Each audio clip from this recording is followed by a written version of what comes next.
Hey, what's going on? My name is Dr. Rhadi Ferguson, and this is Rhadi Ferguson on Judo, where we talk about judo, discipline, and the mindset required to win in sport and in life.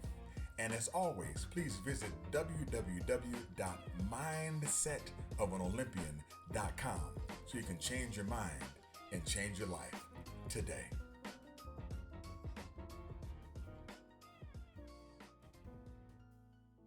Most people don't change because nothing forces them to. They can talk. They can rationalize. They can avoid accountability. Judo removes those options. That's why it changes everything. Judo is one of the few environments where feedback is immediate and non-negotiable. You don't get a warning. You don't get a grace period. You don't get a second opinion. You make a mistake, and gravity answers for you. That compresses learning. Most systems delay consequences. In school, feedback comes weeks later. In work, failure is often softened. In life, people avoid hard conversations. Judo doesn't delay anything. The result shows up now. And when feedback is immediate, behavior changes quickly. Judo also collapses false narratives. It doesn't care about your background. It doesn't care about your potential. It doesn't care about how confident you feel. It cares about position, balance, timing, and decision-making. Those are measurable. That's why Judo is honest. Another reason Judo changes everything is that it exposes dependency. In Judo, you can't be rescued. You can't be carried. You can't outsource responsibility.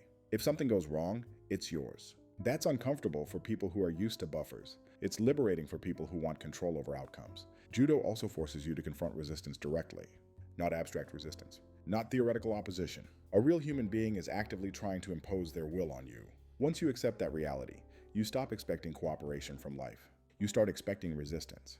That single adjustment eliminates most frustration. Judo changes how you process stress. Stress narrows perception. It reduces optionality. It reveals habits. Judo doesn't teach stress avoidance. It teaches stress navigation. Can you choose correctly when you're tired? Can you stay patient when you're behind? Can you remain precise when speed is tempting?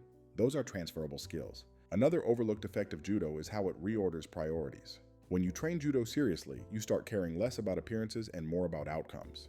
You stop performing. You start preparing. That shift shows up everywhere. How you train, how you work, how you relate to people. Judo also dismantles ego through repetition, not humiliation. You don't get humbled once. You get corrected daily. Over time, ego either becomes adaptive or it leaves. People who stay learn how to accept information without defensiveness. That's rare and powerful. Judo changes your sense of time. Progress is slow. Improvement is incremental. Mastery is distant. That conditions you to think in years, not moments. Once that happens, urgency remembers its place. You stop rushing outcomes. By the time someone has trained Judo seriously, they move differently. Not just physically, they're less reactive, more deliberate, harder to rattle, not because they're aggressive, but because they're calibrated. That's why Judo changes everything. Not because it makes life easier, because it makes you accurate. Accurate about effort, accurate about resistance, accurate about yourself. And accuracy changes outcomes. This is Rhadi Ferguson on Judo, where we talk about judo, discipline, and the mindset required to win in sport and in life. Stay focused, stay disciplined, and I'll see you in the next one.